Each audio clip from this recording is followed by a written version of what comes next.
So the first thing I want to do is I want to ask you about how you guys went about picking the church. How we went about picking the church. Well, actually, the original story about the church was that we wanted to get married at the Fordham University Church because that's where we met. We met the first day at Fordham University, so we had in our mind that we were going to get married there, which is actually up in the Bronx. So we started to look at halls there, and with that idea in mind, and it turned out that the Fordham University Church was going to be going under reconstruction during the time that we were going to get married. So we were holding out for a little while until they finally came back with a date, and the date that they were supposed to be done was in September of the year that we were getting married. So at that point, we had looked at some halls in the Westchester area, and we decided that it was, out of our price range and too far and all that kind of stuff. So we decided to look in Long Island, and we actually picked the hall before we picked the church. I know you're not supposed to do that, but we kind of did it that way. Although if the priest is listening, then we didn't do it that way. But so we did that, and then the hall gave us a list of different churches around the area. I'm Roman Catholic. Jonathan is Episcopal. So we decided to get married in a Roman Catholic church, and we looked at a couple of churches, and St. Patrick's was just the most beautiful church.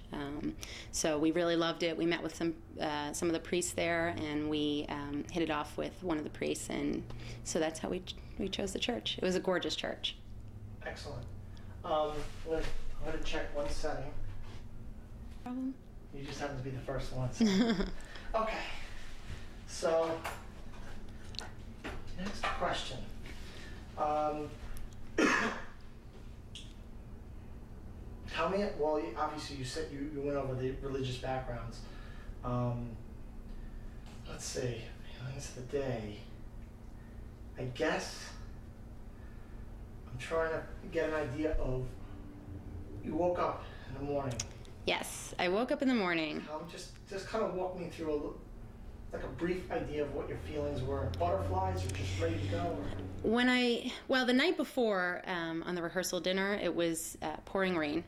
So I was very nervous. I was a wreck the night before. We got there late to the rehearsal dinner and all that kind of stuff. But the morning of the wedding, I was extremely calm. I had told myself beforehand, I said, I was very nervous the week before and just getting everything done. And I said to myself, I made myself a commitment that the day of the wedding, I'm going to wake up, I'm not going to be nervous, I'm not going to worry about anything, because you can't control everything at that point. It's going to be what it is. So I woke up, and I didn't get much sleep, but I felt very refreshed, and I was extremely calm. I was just very, very happy. My mom and dad went out to get their hair done and do some errands, so I was actually alone in the house, in my parents' house. When the makeup artist and the hairdresser came, and so they started working on me. They couldn't believe how calm of a bride I was, and I was just very, very happy. And then people started coming. My cousin Karen, she came, and she's my maid of honor. She got her hair done, and my cousin Jenna and my mom and dad came back, so they were getting ready. So the house was full of noise at that point, but I was very happy. I was very calm. I felt very. It was just right. It was always going to be right. So I just felt very ecstatic that it was the day, and I just couldn't wait, and was very happy. Excellent.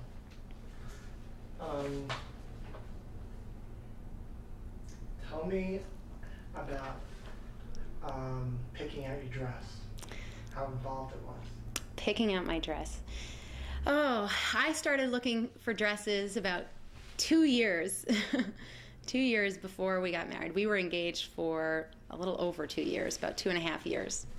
And so I started looking pretty much almost 2 years before. And I looked at a million dresses. It felt like I went to Kleinfeld's in Brooklyn, which is the famous Brooklyn dress shop. And I went all over the place. I tried on, it felt like a million dresses. And I was getting a little discouraged, actually, at the end that I wasn't going to find the perfect dress.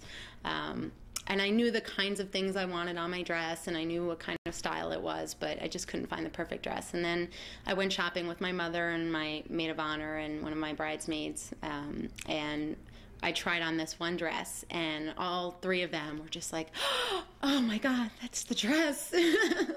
So I really liked it. It was beautiful. I really loved it. And I tried it on at a couple other stores to try to different colors, because there was an off-white. There's all kinds of shades of white when you get married. You don't know these things until you actually get married.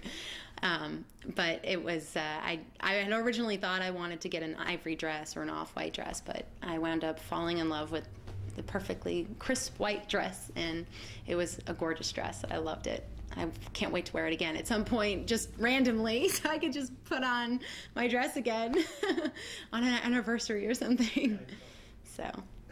Do you have a pen? Yes. Just so I can take notes.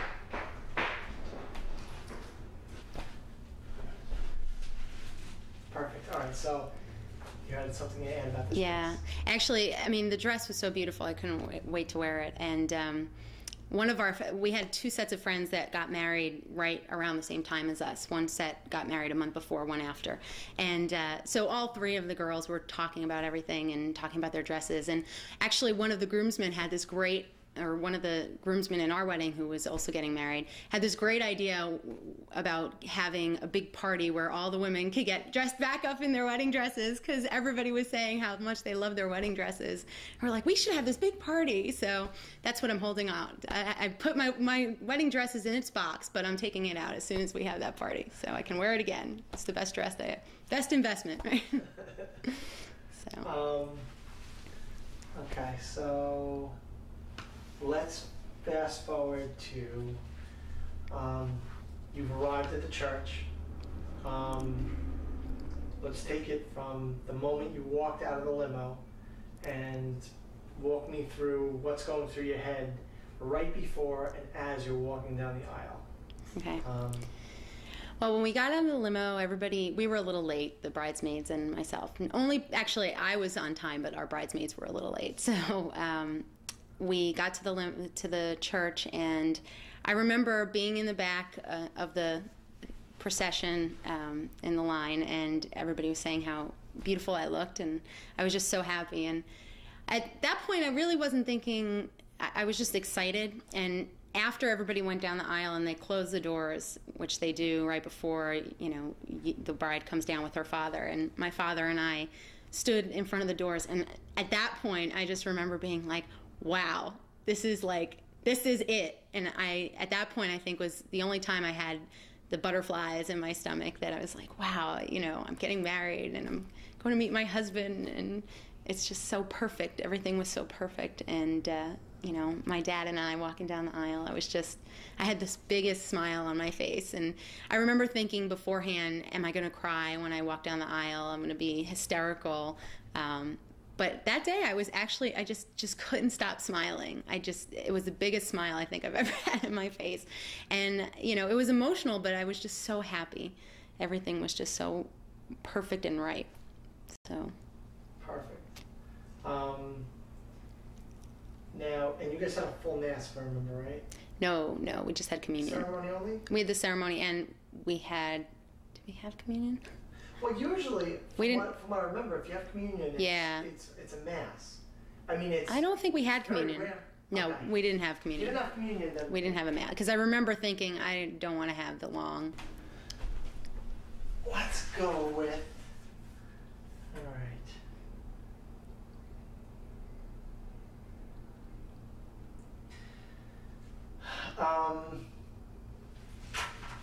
The vows of the church.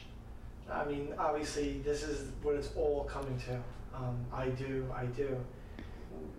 What's going through your head right now, where you're actually repeating, the words, and what are you feeling? When we were saying our vows, I was so excited to be marrying my best friend. John and I have known each other for, at this point, 13 years. And it's just, everybody used to say how wonderful, how we should get together and how perfect for each other we were. And I just remember thinking, like, wow, like, we're actually getting married, and this is so right. This is so perfect. And this is my best friend in front of me. I wasn't nervous at all. I was just the whole experience for me was I was just so ecstatic about everything and just so happy, and so everything just felt so right. And so while we were saying our vows, I just couldn't wait to be, for the priest to say husband and wife, marry my best friend. Excellent. Very informative answers.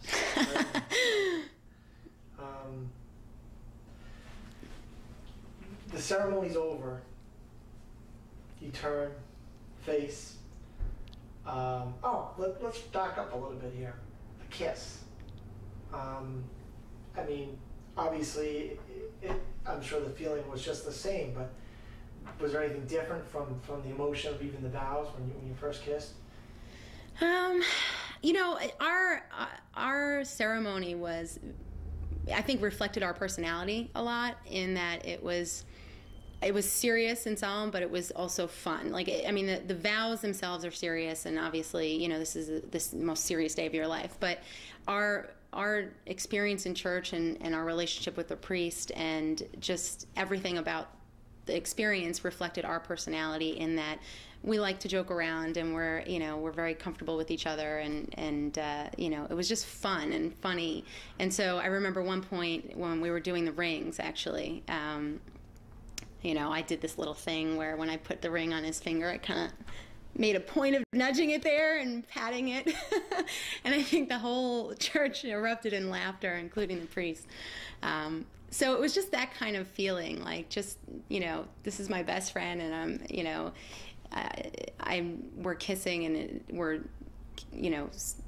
not consummating our relationship, but, in the eyes of God, we're now husband and wife, but we've felt that way for a very long time. So I think it was just the affirmation that now everybody else can see us that way. It was the ritual of it, but you guys, nothing changed the next day. No, nothing. You guys practically have been married. Yeah, we've just, that connection, and has always been there in terms of our friendship, because we were best friends for so many years. But even as soon as we started dating, there really was no question about whether we would get married. So I think the whole process, was just, it was right, and it was supposed to happen. So it was just, let's enjoy it. And this is, a great moment in our lives, and we're both on the same page, and we're both, we were both, I think, in the moment together, feeling the same thing, and just, being very happy. And I remember just thinking how handsome he looked, and how wonderful this day was, and how I couldn't wait to spend the rest of my life with him. Excellent. Now, again, I don't know how nervous you were even, during the ceremony, but after the ceremony, you walked back down the aisle. Was it just the same feeling, or was there a different type of feeling, or relief, or anything different from, because we're actually walking down, and it's like, all right, we got this part over. Yeah, walking down the aisle was definitely less tense than walking up the aisle. It was just, the other thing was that, we spent most of the ceremony sitting apart because of the way that the church ran the ceremony. So we were kind of like holding out our hands the whole time, like, this is our wedding day, we should be together, we shouldn't be standing and sitting all far apart and everything. So walking down the aisle together at the end was just, just made it complete and relief, and now we're two. And I guess in a way that's what they were trying to strive for with the way that they set up the ceremonies at St. Patrick's, is, before, when you come to the altar, you're still two different people. When you leave, you're really one. So it's very common, actually. Is it? Yeah. I had never seen it before. It's the other way too. But yeah. A lot of times, they'll put you with the girls and put you with the guys. Or, put him with the best man, you with the maid of honor. Okay, so off we go, or off to the hall. Tell me how you guys came about. Well, actually, you did. You told me about how you picked the hall. Yes. Well, the hall itself, the hall was just perfect, gorgeous. We were looking, the type of reception hall we were looking for was really that kind of castle mansion type of look and feel, because we felt like we were living a fairy tale, perfect story from beginning to end. So I really wanted to reflect that in the choice of our reception venue. And so when we looked all in Westchester, as I mentioned before, and it was, they had a lot of beautiful places there, but they were a little bit out of our, location and all that kind of stuff. So when we found the Bourne Mansion, it was, the one thing we really liked about it was only one event at a time. So we had the whole mansion, basically. And so the cocktail hour was in many rooms, and it was just totally perfect. It just felt so grandiose that, just as grand as we wanted our wedding to be and how we felt that, this event in our lives should be. So very happy with the hall. And then the food was amazing, and the service was just impeccable. And they just made it everything that you'd want your wedding day to be in terms of the type of service that they provided. And everything was just perfect, and they showed us around when we got to the hall and showed us everything. We had been very specific about the things we wanted, and exactly where we wanted things. And we had a martini bar, and we had this our sign-in book was apples. It was a fall wedding, so our sign-in book were these little apples that people wrote on, and we had a big branch tree type of thing, and they put the apples on the tree. So at the end you had an apple tree full of wishes. And so they showed us how they set that up, and everything was just even more amazing than we could have even thought. We had pictures around of everybody. We tried to get a picture of at least one picture of every single person that came to the wedding, and we just put them all around the mantles, and they set it up with rose petals, and it was just beautiful, beyond beautiful. It was really amazing. I wish we could get married again, just so that we could, we keep saying we actually wish that we could go to a wedding there so that we could enjoy it from that perspective, because, when you're bride and groom, you're kind of thinking about other things. But it was really amazing. Excellent. Everybody said it was the best wedding that they had ever been to, and everything about the hall was just so gorgeous. When every now and then I'll peek at the monitor, don't mind me. I'm just checking to see, color and position and stuff. Okay. All right, so we actually start the reception, the entrance. Take me in. We start with you guys getting introduced into the room, the reception hall, and you go right into your first dance. So this is after the cocktail hour. Exactly. Tell me about your feelings and what you remember about this. At the point where we were about to be introduced to the reception hall, they had us lined up outside, and at that point, I was just so excited. I just couldn't wait to party. We just couldn't wait to share the moment with our friends and family. And this thing that we had planned for 2 years was actually happening. And now all of the hard part was over, and now we were really just celebrating. So I remember they lined us up, and, they told us they were going to do that thing where they have people, they have the bridesmaids and groomsmen hold their hands up in the arch. And I remember just I just walked into the hall just dancing. We were just grooving. And everybody was screaming, and we were hooting, and everybody was just having a really good time at that point. Now, right after that, they brought it down and were ready to your first dance. Yes. What song did you pick for your first dance? We picked a song sung by Rod Stewart. I don't think it was original. I think it was a Kenny Loggins song. But the song was called For the First Time. And it was actually a perfect song. It was a song about seeing someone that you'd seen all your life for the first time and in a different way. And this is the person that, how could you be standing right here in front of me all this time? For the first time, I'm looking at you this way. So it was actually, I felt, the perfect song for reflecting our union and our story. And then we actually had a second song, which was Heaven by Bryan Adams. Now, did they introduce everyone to that one? No, we kind of left that. I think we chose. I don't even remember honestly what. I don't remember that Heaven. Yeah, it was a song. It was actually a good song that we had the bridesmaids and groomsmen come into, but we chose it like 2 minutes before because we hadn't really. We were trying to find a song, and we really hadn't been able to find something. So, which song was it? Was that was something else? It was something else. I don't remember. So, wait, tell me. So, Heaven, did you dance? We danced to Heaven at the middle of the reception, in the middle of the reception. This is another private dance. Yeah, that was another private dance. So the first dance was for the first time. So tell me a little bit about why you chose Heaven in this special dedication. Well, Jonathan loved the song Heaven, and he really he was lobbying for it for the first for the first song. So he can probably tell you a little bit more about the special meaning it has to him, but. We decided that, we should do 2 songs, and why should we just be like everybody else and do 1 song? So, and I think a lot of couples actually do that now. It's very common. So. Lots of stuff. I mean, it's your own day. You can do whatever you want. Exactly. How many, refresh my memory, how many toasts did you guys have? Oh, how many toasts we had. We had a lot of toasts. You had a lot of toasts? Let's see. We had a toast from my maid of honor, from the best man. We had a toast from Jonathan's sister, Annie. We had a toast from my cousin, Jenna. We had a toast from my father. We had a toast from my mother. I think we had a toast from Jonathan's mother. I think they did it together, if I recall. Wow, we had a lot of toasts. Wow, I didn't realize that. We had them separated so that it wasn't one long toast. So, did anything stand out? I mean, I know it's been a long time. Yeah. I know you have the raw footage, and then when you see yeah, I know. And you're like, oh, I should have said this. I actually got it here. Does anything stand out as far as the toasts? There were a couple things that stood out of the toasts that were said. I think one of the things that stood out was Jonathan's sister, Annie, just kind of started crying.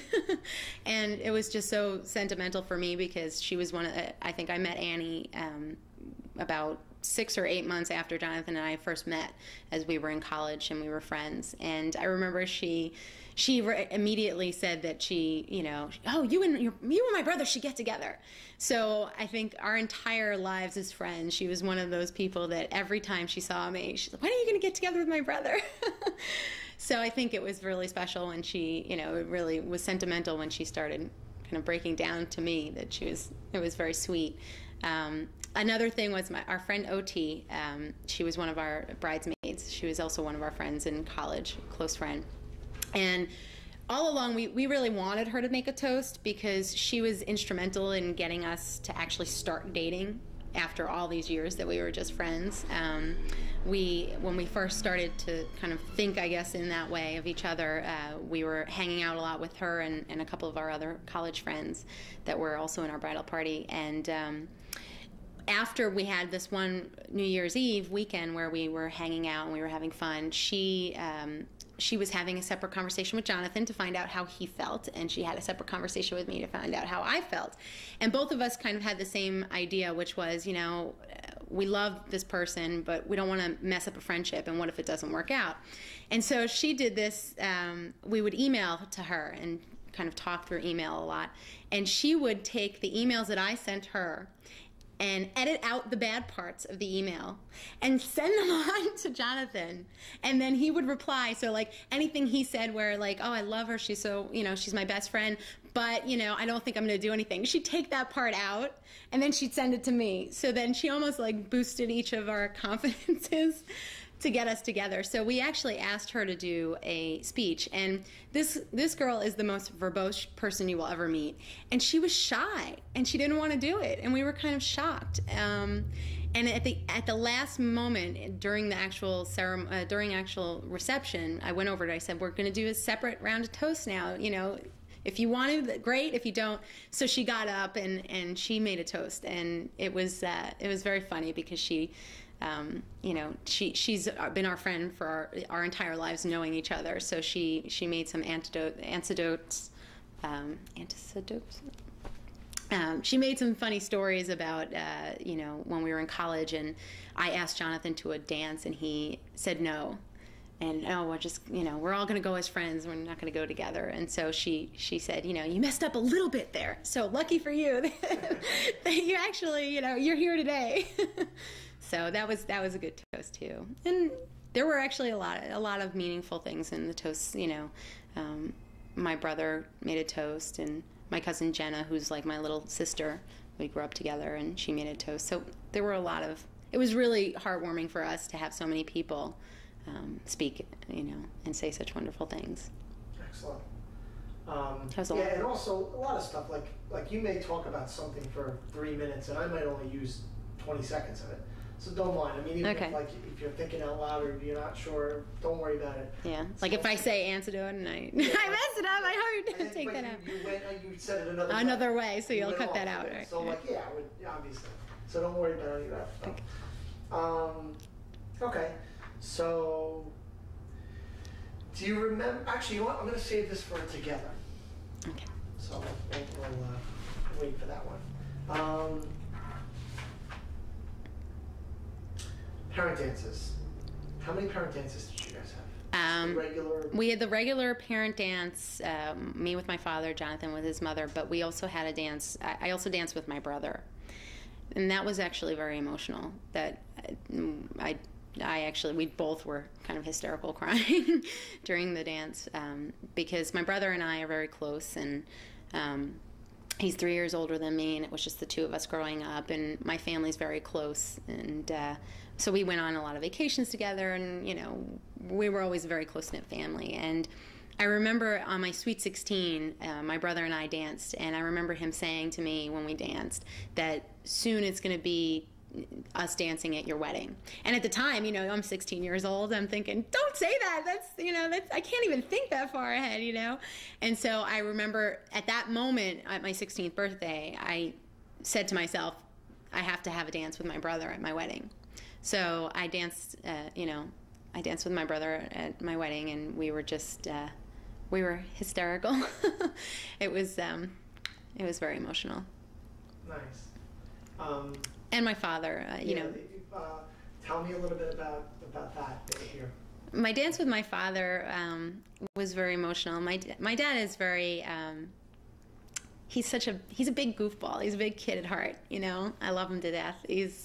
He just likes to make jokes all the time, and he's not a very serious guy.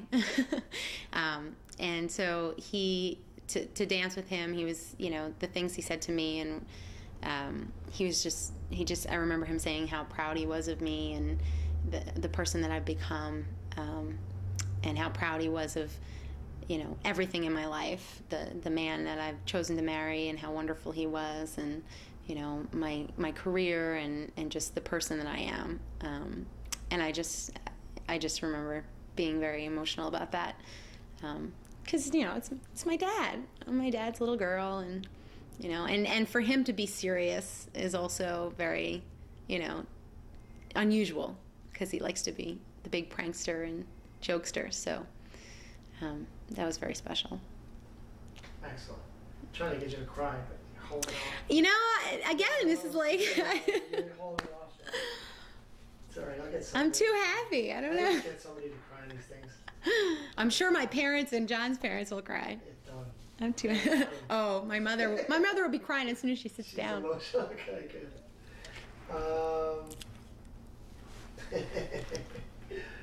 All right. The single most emotional point of the entire day. The single most emotional part of the entire day.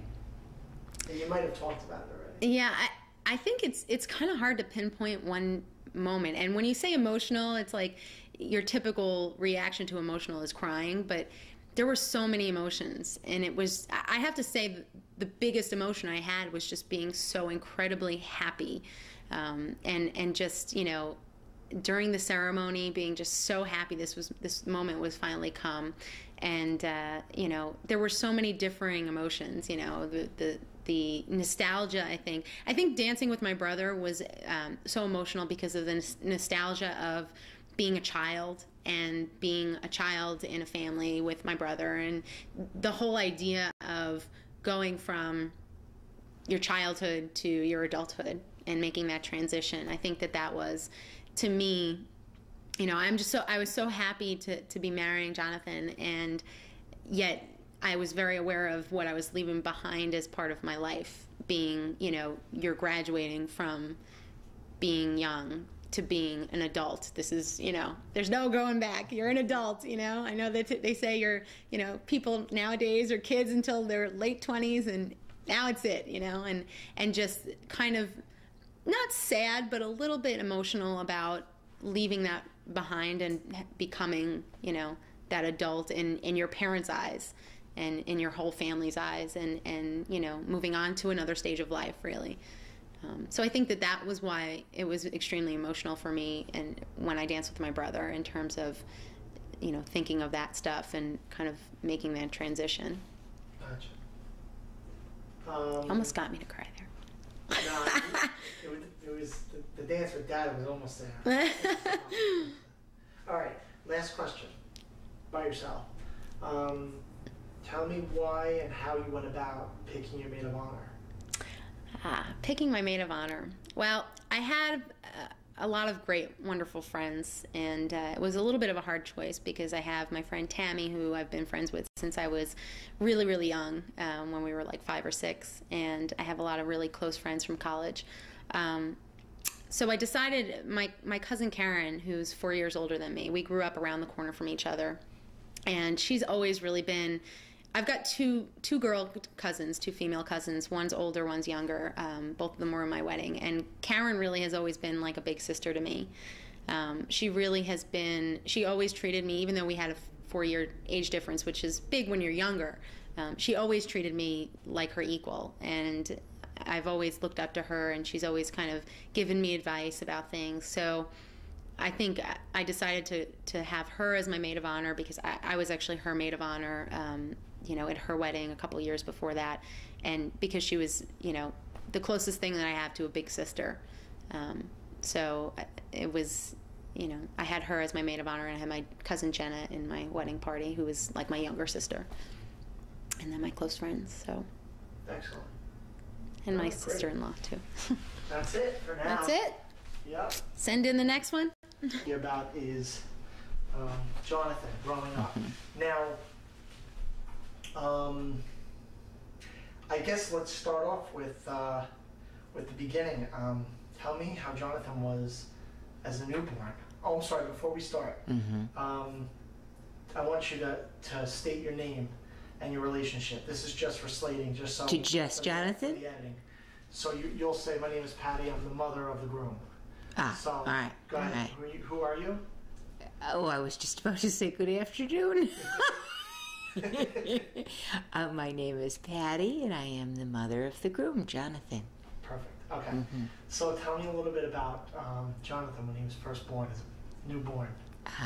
Well, to tell you a little bit about Jonathan as a newborn, he was the 4th of my 5 children, and he's number 3. There was a little baby born the year before Jonathan that I lost, and he was a delightful little baby. He came into the world beautifully and happily. He had gorgeous red curly hair. He was born in Washington, D.C. at Walter Reed Army Medical Hospital, and joined his brother Les and his sister Christine, who were, I think 4 and 3 at the time. Now, did he have a personality when he was very young, when he was a newborn, or did it take months or a year before you started to see this personality of what Jonathan is? Jonathan had a personality that he enjoys today. Happy and sweet and laughable, just a beautiful child. Beautiful infant, and he has been that way all his life. Now, as he got older, let's say, I don't know, 4, 5, 6 years old, tell me a little bit about him at these ages. Well, Jonathan at 4 was very precocious. He was a child who loved to investigate his world. He played beautifully with his brother and his sister, and by the time he was 4, his baby sister Anne was born. His world was, from the time he got up until he went to bed, a very happy world. He was a good little boy. He played with all his toys. I really don't remember anything but happy times. He loved everything we did.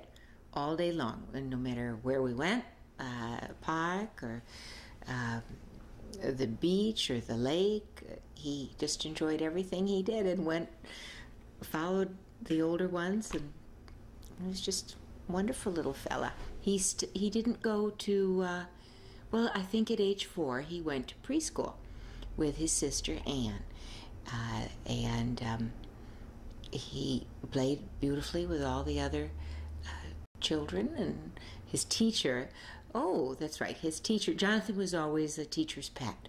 Jonathan was always the favorite of all of his teachers, and I think they loved, because he was so handsome and so good looking, and everyone loved his beautiful red hair. And he was a charmer, as he is today, just a charmer. Now, let's take it a little further. Now he's getting into his teenage years. Has he changed? What is he like? What's his personality like? Same. Happy, affable, very, very bright, very good student. The girls loved him. He was quite athletic, and he played racquetball, and he did everything outdoors, and water skied and sailed and canoed. He loved golf. Our family loves all sports, and Jonathan was the best at everything. And but the young ladies loved him in his class, and so they would all be calling and wanting to go out with Jonathan. And he was the teacher's pet, although he didn't encourage it. They just always liked him, all of his teachers. And I can't remember what he just did everything as a teenager. Never did we have any issues that many families have. He was like the model teenager. He was the model teenager. He wasn't moody or irritable. He was just happy all the time. Oh, he loved computers. That's right. He did love computers. When he was 12 or 13, he started with his computer world. And he enjoyed all technology and was way ahead of his time with all of his friends, and developed all kinds of ways in which to use technology. And he would engage his father and then his brother and his sisters. And he also liked magic. He used to perform and do all these complicated kinds of magic shows and tricks, but that was in his early teens. But once he got to be 14 and 15 and then 16 when he drove, he was off in Jonathan's world, and he had a paper out, and he worked at the local place, the Braylock, which is a restaurant, and he was a wonderful son. Now, did you guys... Is a wonderful son. Did you guys, where did he grow up? Like, where did you guys live when he was growing up? Jonathan grew up in Cazenovia, New York, which is about 30 minutes from Syracuse, New York, a lakeside community of about 5,000 people. We live right on this beautiful lake. It's where he was always swimming and boating and doing everything. And we have a tennis court and volleyball and everything, every sport you can think of. Jonathan and the children were engaged in. He commuted with the rest of the family, all 7 of us, commuted daily into the city because he went to a private school with his brother and his sisters, and he had lots of friends. One particular friend, Joseph Somerset, who is a friend of Jonathan's today, and he went sailing with Joseph Summers on Joseph's dad's big yacht. I think they sailed from, he is in his garage here now in his new home. He has the journey all mapped out, and he did even went to the Caribbean to do deep diving, scuba diving, and was deep water certified. I mean, he's an adventurer, always yearning for new things to do in life. So that was Jonathan. And when you grow up in a family of 7 and you have 22 or 23 cousins who are all in town, and I'm the oldest of 6 living brother and sisters, and Grandma and Grandpa were in town, both Grandma and Grandpa. He also worked and helped his dad and I with our family business, and worked at that and helped me from the time he was 12 or 13 with all computerization of business. He was very industrious. He was just busy all the time. Woke up happy, was busy all day, and went to bed happy. I don't really recall, other than teasing his little sister Catherine, who he still does today. She's now just 24.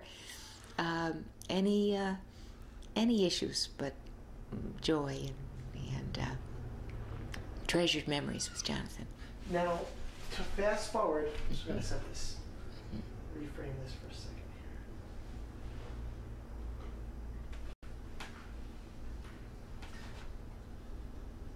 So now let's fast forward to the time where Jonathan and Lori first met. Now they've known each other for a very long time.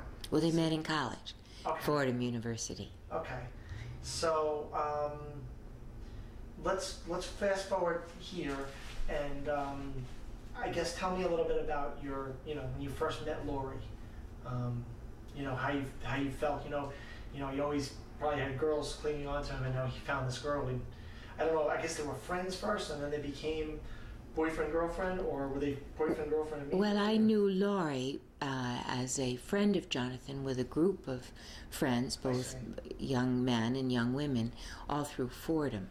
And it wasn't until after college, after Jonathan and Lori had graduated and Jonathan had been out in California, that I knew when Lori was at our home and she would be with, lots of all my children would have friends and parties, and that there was a special way that I sensed as a mother, that there was a very special, just something very special about Jonathan and Lori as two people, caring for one another. And I don't remember when it was, a year or so before they were married, that I knew that they were becoming sweethearts.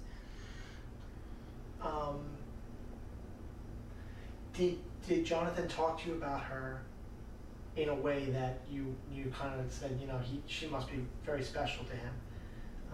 Oh, always. But always. Jonathan always talked so nicely of Lori. It wasn't until I heard my daughters talk about Lori as a romantic figure in Jonathan's life, and then I would watch when they were together, that I knew that this was the young woman that would have Jonathan's heart. Okay.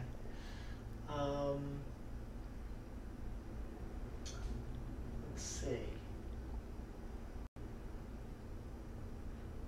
Tell me a little bit about, let's fast forward to the wedding day. The ceremony is just starting, and Lori's walking down the aisle. Tell me, and Jonathan's, I would assume he would have been up at the altar at this point. So he's right up there in front right at this point, right? As soon as... Oh, yes. So tell me what you were thinking, what you were looking at, how you were feeling, what did you see? The moment she starts walking down, kind of play that in my head of what you remember when the ceremony first started, when she walked down the aisle. Oh, well, that'll make me cry. Lori is a beautiful young woman, and she was the most beautiful bride. It was a gorgeous, gorgeous day, and a mother loves. It fills your heart with glory and a sense of peace and contentment that your son is leaving you and going to another beautiful woman for the rest of his life. I mean, it was just you can't describe the feeling that a mother has when she sees a beautiful young woman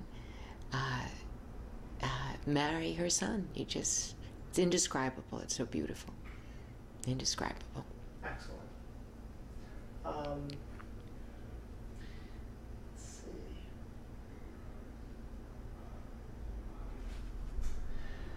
Well, fast forward to the sound in the middle of the ceremony, the vows. What's going through your mind and your eyes when you see them up there and they're actually exchanging vows? God's presence. Tell me a little bit about it and open it up so I know what you're talking about. Tell me, how did you feel? Describe what you felt during the vows. Serenity and strength and. I'm sorry. Try to restate it. During the ceremony at the beautiful Catholic church, the feeling and the sense of strength and love. It was just omnipresent. Simply shone as the light shone down from the cathedral window on the beautiful couple. It was an ultimate feeling of peace for me. Excellent. Let's fast forward to reception. The dance with your son. A special dance with your son. Oh. Well, my special dance with my son was, as it is with all of my children, that's a very special time at the wedding reception. Tell me how you felt. As a mother. Oh, so happy. Just very, very, very happy and content. Can you restate that, though?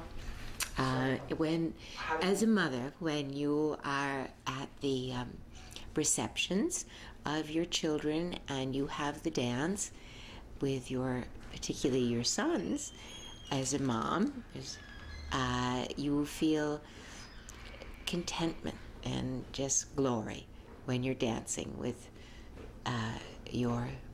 my son Jonathan, just like I was dancing on air, and just as happy and beaming ear to ear. Just so happy. What's the most emotional point in the day that you remember? What really touched you more than any other point in the entire day? The most emotional point for me on Jonathan and Laurie's wedding day was clearly in the church. The spiritual nature of what it means for a man and woman to promise before God to wed for the rest of their lives. And hearing the vows as a married woman of 36 years, that is clearly the most emotional point in any joining of two hearts, always. Last question.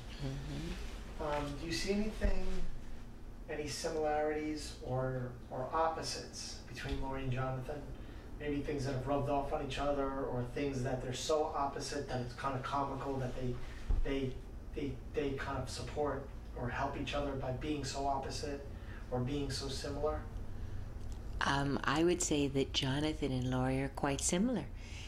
They complement one another, and they move and act just represent each other and their characters as a united couple beautifully. Just they're always in sync, always in unison. And Laurie, as Jonathan, is always happy, always. I've never seen her not happy. It's a beautiful thing to see. Hope it lasts forever and ever. I know it will. Excellent. That's it. Good. Very simple, right? Yeah, very simple. But you make me cry. I try. Oh. Just need a quick check for audio. Oh, not set.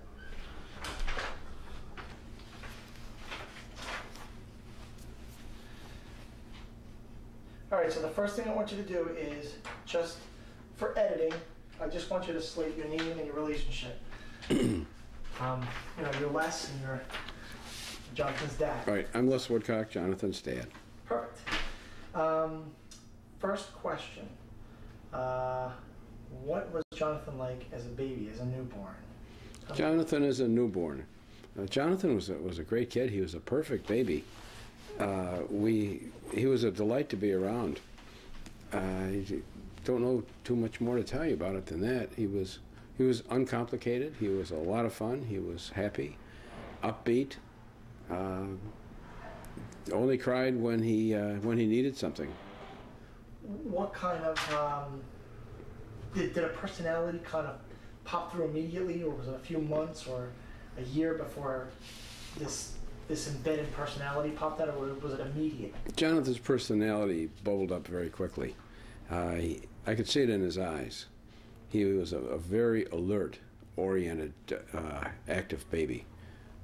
He had inquisitive eyes right from the start. Now, let's fast forward a little bit. I don't know, he's 4, 5, 6 years old, somewhere. He's older. And obviously he's developed a much more involved personality, and now you're getting to see what kind of a boy what kind of a boy he is. Tell me, somebody who doesn't know him that well, tell me what he was like at that age. Jonathan at 4, 5, and 6 had an immense curiosity. He was into everything, and he asked why about every subject that possibly have come down the pike. He was very active. He wanted to do everything, and he tried basically to do everything that a 10-year-old could do at age 5.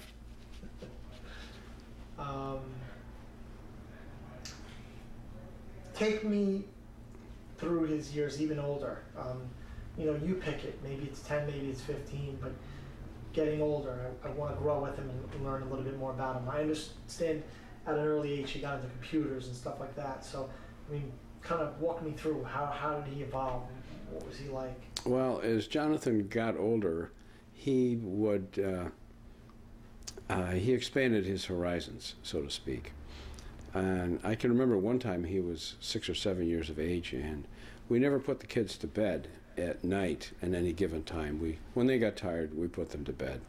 And Jonathan one night fell asleep on the stairs going up to his bed to go to sleep. 1 foot on one stair, 1 foot on the other stair, and we came around the corner, and there he was, out on the stairs. Perfect timing. You want to just stop that for a second? Sure, go ahead. I think when he was older, probably when he was more like going into his teens. Oh, good. I have some good ones there. Okay. All right. So, tell me a little bit about that. Jonathan, as he was becoming a teenager, was very involved with the computer, and that was back in the stage when the computer was in its relative infancy. We bought a PC, one of the first PCs from IBM, and it was a big box, and we turned it on, and all we got was C prompt. And so that's how we started. Jonathan and I both started computers at about the same time.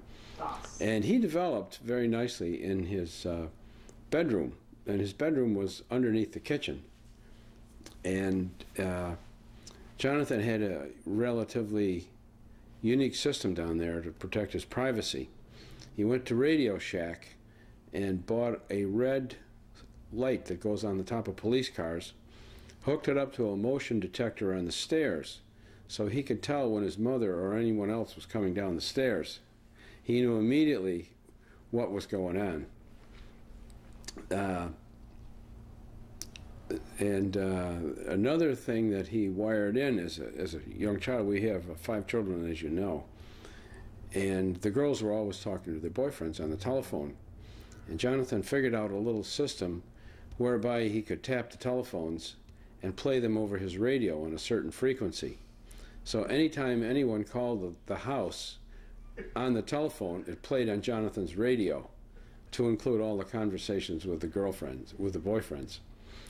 That was quite memorable.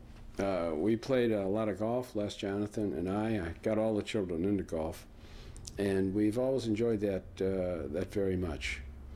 And we did all the active things and that kids do as a teenager. And while we were fixing the house, we didn't have any room in the house for the family to live in, so we had a tent outside the house, and we moved their bunk beds out inside this tent.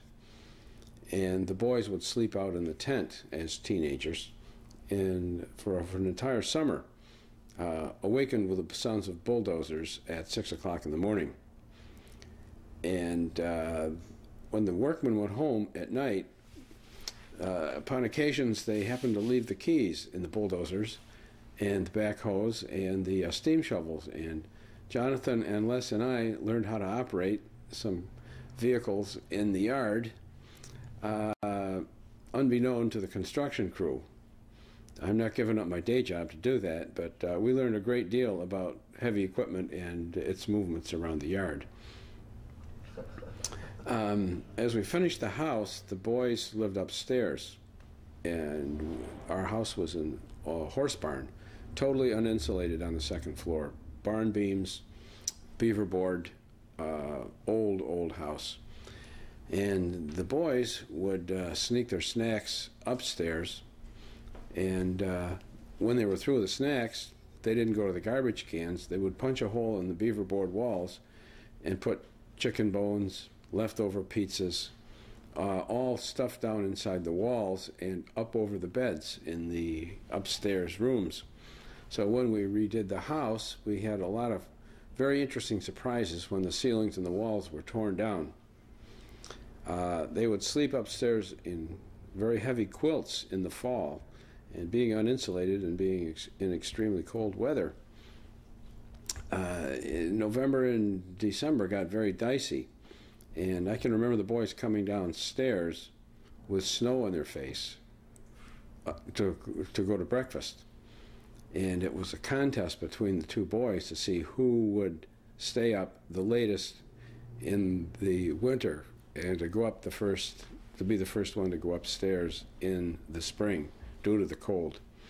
And it was a close call between Jonathan and Les as to who collected more snow. Let's move on a little bit to when he went to college. Now he met Lori, and tell me a little bit about meeting Lori and your first impression, and possibly a little bit later seeing that he had something, he was very interested in her. Jonathan met Lori in college very early. They were early friends, almost the first week of college. It may even have been the first day of college. And he told me about this girlfriend that he met, and they were friends. There was no romantic connection there at the time. And he brought Lori, along with other people, to the house when he would, on vacations and on weekends and all. So I met Lori many years ago, I think probably 10 or 11 years ago anyway. And I thought she was an absolutely lovely girl. And I didn't say anything, and I just thought I would just watch and see how this played out. And as time went along, Lori still kept coming. And it was still, appeared to me, of a friendship relationship. And then all of a sudden it changed into a romantic relationship many years later. I'm sure, in my opinion, that Lori had her eye on Jonathan way back, very early. But he's kind of a slow learner sometimes. And I think it took him a little while to realize what a jewel he really had. So, that's fun. Did he ever talk to you about her before, they got really serious? Or was it just, you eventually, you found out and everybody knew and it's just the way it was? Lori and Jonathan were basically as friends, and we discussed Lori and what she was doing and what her career path was and all, but he never really mentioned the romantic area until late on, and then, and then we talked, and I told him, when asked, that I thought she was absolutely fantastic. I thought she had the whole package. Excellent.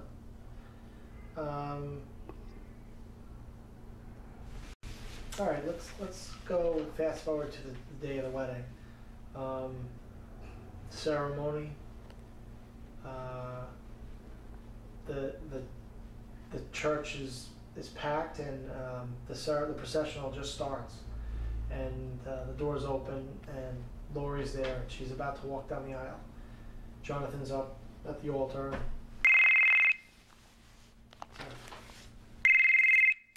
Hello. Speaking. Yes, Jeff. Oh, isn't that nice? I'll pick it up Monday morning. Boy, that's number 2 on that one. Yep, happened the first time, Jeff. Great, pal. I appreciate that. I'll come see you Monday morning. You bet. Bye-bye. Let me turn this thing off.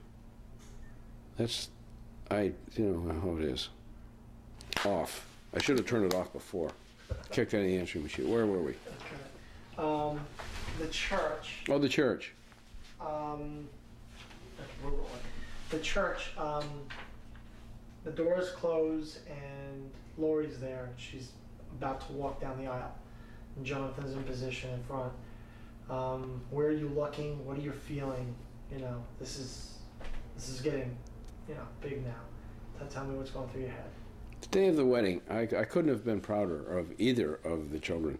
They had accomplished great things in their life up to that stage. And I was very impressed with the church. A beautiful church, beautiful day. However, it was very cold. It didn't snow. It was a bright, crisp, cold day. And as Lori came down the aisle, I was watching Jonathan as well as I was watching Lori. And I saw, a tremendous connection here, a long-term connection. And I looked at as all of the people in the audience as best I could. I tried to evaluate their positions as well as Lori. And I couldn't find a person that wasn't happy on that day. It was an absolutely wonderful day. And when Lori, the thing I remember most about her, other than how beautiful she looked, was her smile. She has the biggest smile I have seen in one person. And I know on that day she couldn't have been happier, and I know on that day that Jonathan couldn't, and her mom and I simply couldn't have been any happier. Excellent.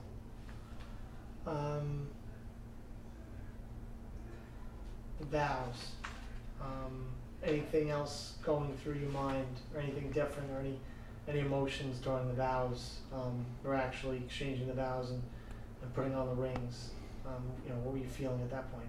And this is now they're really, in the eyes of God, they're married. And the thoughts I had when the vows were exchanged, I was very pleased in this day and age to see commitment from 2 young people who are willing to stand up to the world and say, this is what we're going to do. And as far as changing the vows, it's a very personal kind of thing. So I was delighted to see a personal take on vows rather than having a stock, yes, we do, and I do, and all that. I was delighted at the change in the vows. It was a very solid, long-standing twist on a conventional marriage. Excellent.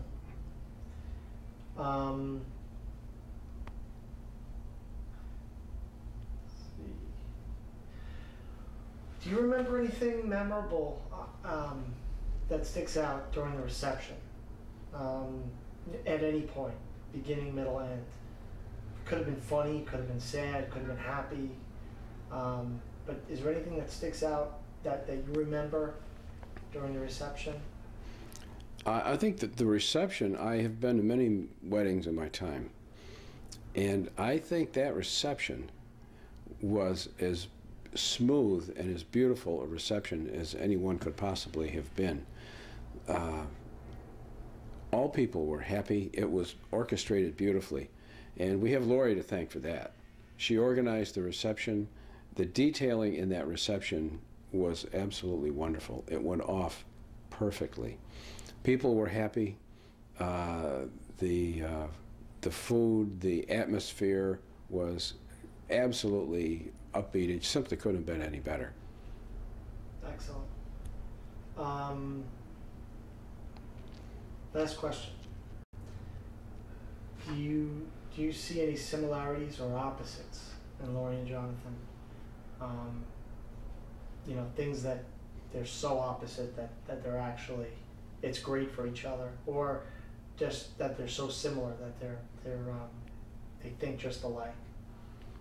Well, in Lori and Jonathan, in terms of similarities and dislikes, are mainly similar. They are very sensitive toward one another's needs and one another's goals. As well as being greatly alike, they're very complementary. And I think both of them realize at a very young age the aspects of one another that they have to tolerate. And toleration is a great asset in marriage, as those of us who've been married for 35 plus years know. Happily so. Marriage is not happy all the time. It's happy most of the time, the vast majority of the time. But everyone has conflicts. And by being aware of the other person's attitudes and what makes them tick, and their problems in their areas that they don't want to discuss, it makes for the other person's ability to understand what bothers the other person and not to push that button. And Jonathan and Lori have a 9-year track record of bumping into one another and of living with one another in various and assorted circumstances, all the way through college and after college.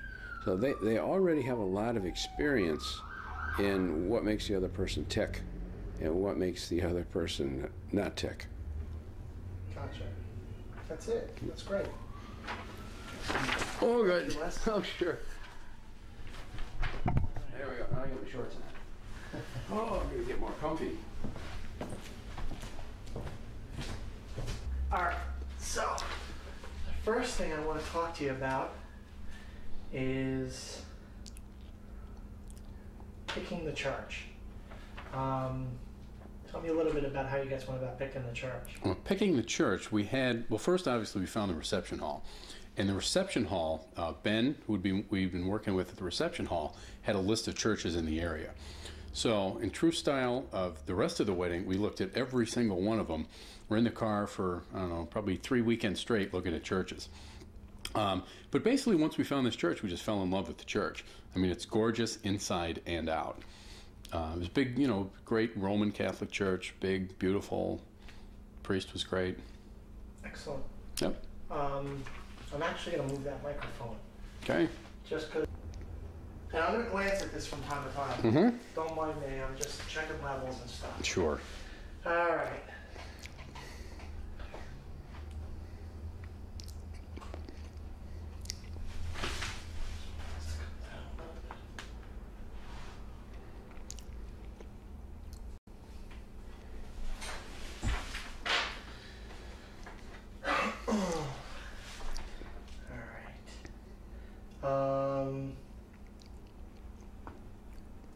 Talking about that.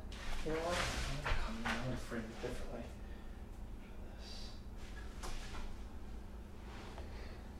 Once this initial stuff is set, we'll re-roll. Okay.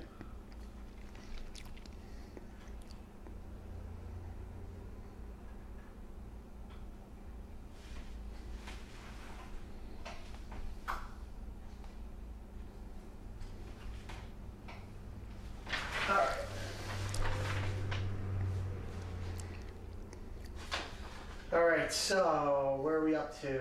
Church. All right, tell me a little bit about, you woke up, you might even backtrack to the night before, but tell me your feelings, either the night before or you woke up this morning and I'm getting married, I'm nervous, excited. What do you feel? I think it was mostly, I can't believe the day's finally here. I mean, I've known Lori since, I guess, 1993. So it's very, very long time. We were best friends for, I guess, about 10 or 11 years. We're planning the wedding for about 2 years. So pretty much every weekend for 2 years, we're doing something on the wedding, planning every little detail. And the day the wedding finally came, just couldn't believe it was actually us doing this. All of our family and friends, everyone that we loved, was around with us for our special day. So the morning of the wedding, we woke up in the hotel. Lori's with her parents. A, I couldn't wait to see her. B, I couldn't wait for the big event. Because it's just basically it's such a big, wonderful day. So you were kind of psyched about it. Yeah, absolutely. I mean, not that you wouldn't be, but a lot of people are nervous. So. Yeah, not nervous at all.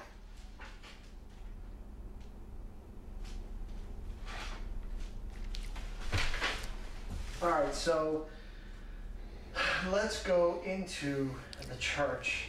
You're in position. Yep. Up front, and the processional started. All the girls have come down. The door flies open, and there's Lori. Tell me what you're feeling. Well, at the church, when the door swung open, there was Lori. As beautiful as I'd ever seen her, in the most beautiful dress that I'd basically heard a lot about the dress, but I'd never seen the dress until that very moment. I mean, we did a lot of wedding planning, did a lot of different errands, took Lori to a lot of the different dress places, but I could never see it. And that was 2 years in the making. So I finally saw her in the dress at the door of the church. Door opened up, all the sunshine behind her, looking down right at her. Didn't even notice everyone else on the side. Didn't really even see any of our friends and family filling the entire church. Just absolutely the most beautiful woman I've ever seen. That was walking down the aisle to marry me. I couldn't believe it. Excellent. Yeah. Now, when you guys fast forward, when you guys got to the vows, tell me, what's going through your... Well, we actually had a lot of fun at the ceremony. I don't know if that would come out on the tape, but I'm sure it probably would. But it was just a very fun ceremony. Both Lori, myself, and even the priest was, I think it might have been the most fun wedding he'd ever been in. We're all laughing and joking, not constantly, but, here and there. So when we got to the vows, we're very... again, there's a lot of looking back at the people in the church at that point, figuring that Lori and I, are up on the altar in our wedding. I mean, one of the most memorable times of our life, with all of our family and friends there with us, that we were about to get to the actual vows, which is kind of how I saw the actual real wedding ceremony, the real part. Because Lori and I joked before that, like we were saying, what are you going to say in your vows? How is it going to be scripted? Like one example of that is, are they going to say, does anyone here object to the wedding? We didn't do that. I don't know. I thought we kind of wanted to. Yeah. But I kind of wanted that. That would have been fun. But the other funny thing about that is, let's see, I wanted to say the words, I do. And we were very upfront about this in the wedding. I think the priest's first proposal, the new church or whatever, it was, I forget the exact terminology, but I wanted to say, I do. When we actually had the actual ceremony and the vows came, it wasn't the words, I do. So Lori whispered to the priest, can you have him say, I do? Or something like that. So we repeated, I do. I'm like, yeah. She's looking out for me even then. That's so funny. That's right. I have to, it's been a while, so I have to, when I watch it, yeah. I got to... see if you see you're leaning over? I do. Whispered something to the priest. That's right.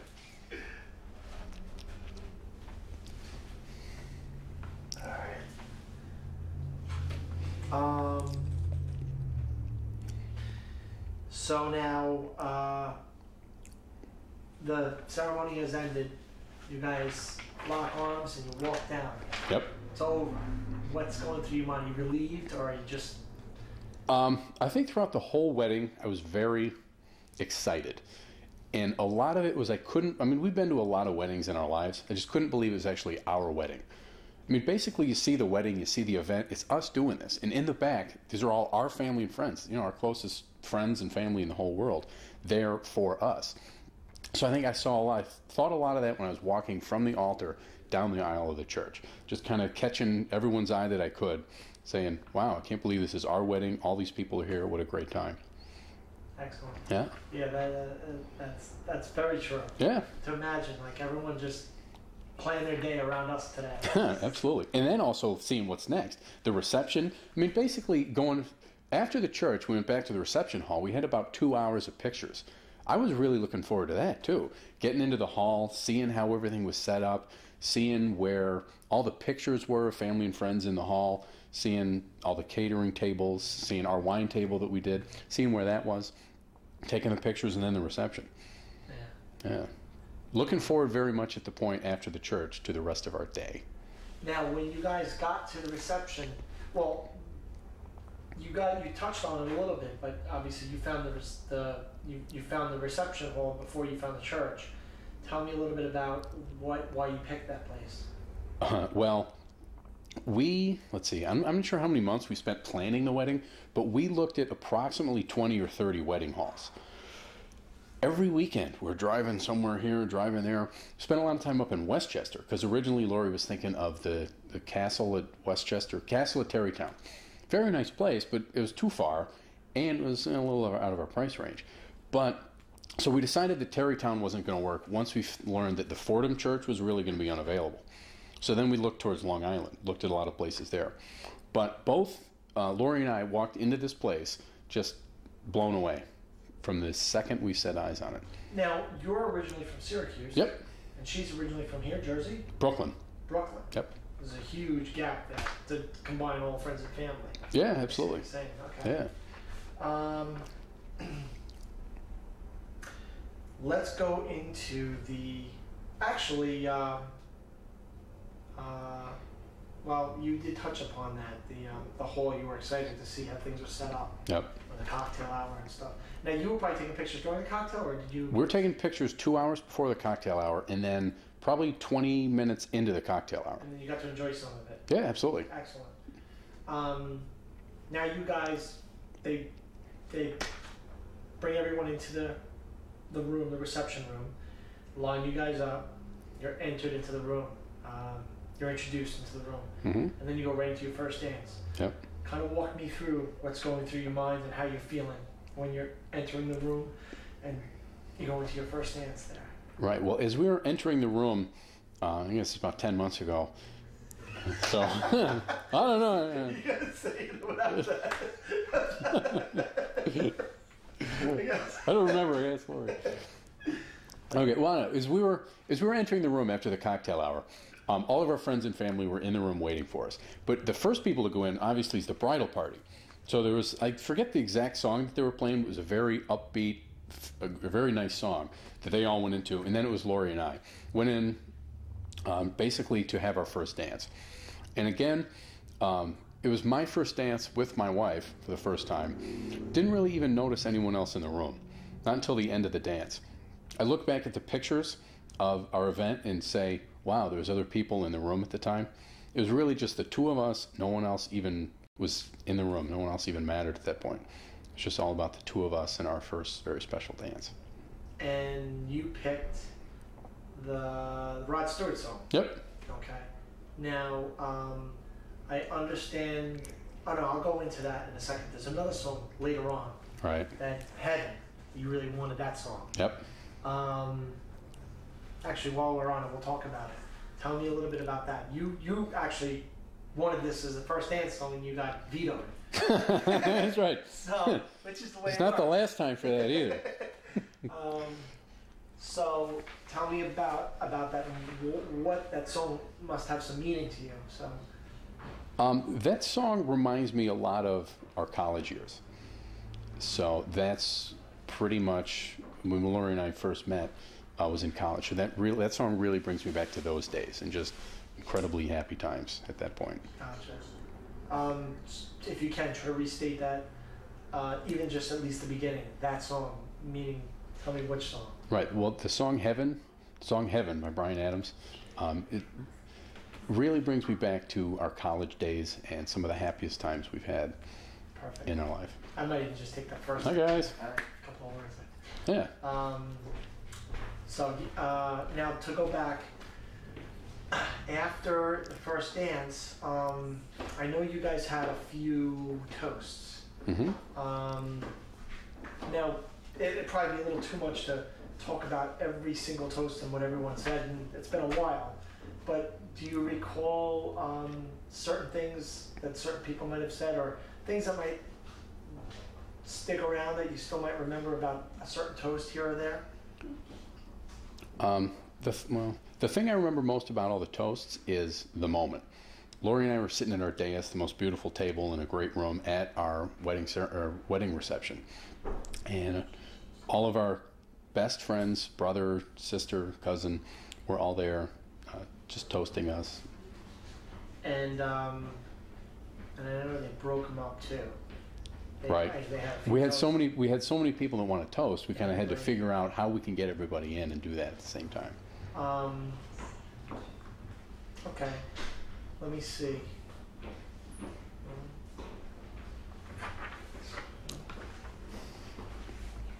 That one I'm going to wait for you guys to get that.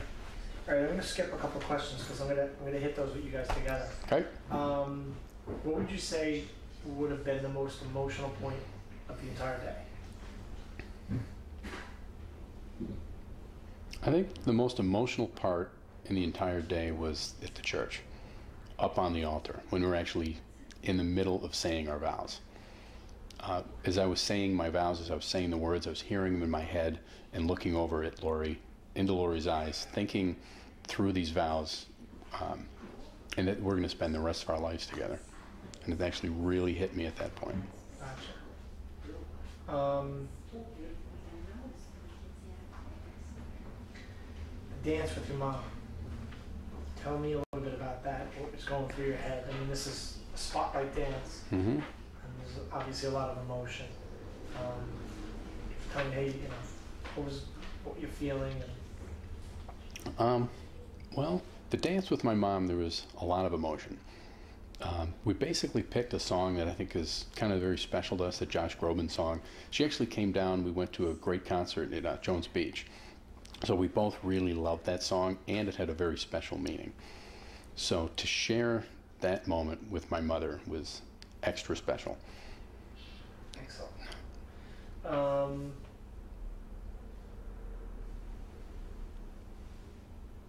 Last question alone. Your best man. Picking your best man.